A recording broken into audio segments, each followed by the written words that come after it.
Haddii ay jiraan dhaqamo xunxun oo caado kuu noqday, kuwaas oo aad iska jari weysay, bishani waa bishii isbeddelka iyo waqtigii kugu habboonaa ee aad ka faa'iidaysan lahayd.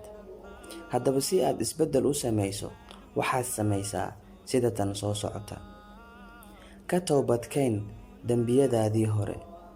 Ka qoomamee ficiladaadii hore. Go'aan qaado inaadan ku laabanayn. Alla bari oo duco fara badan la imow.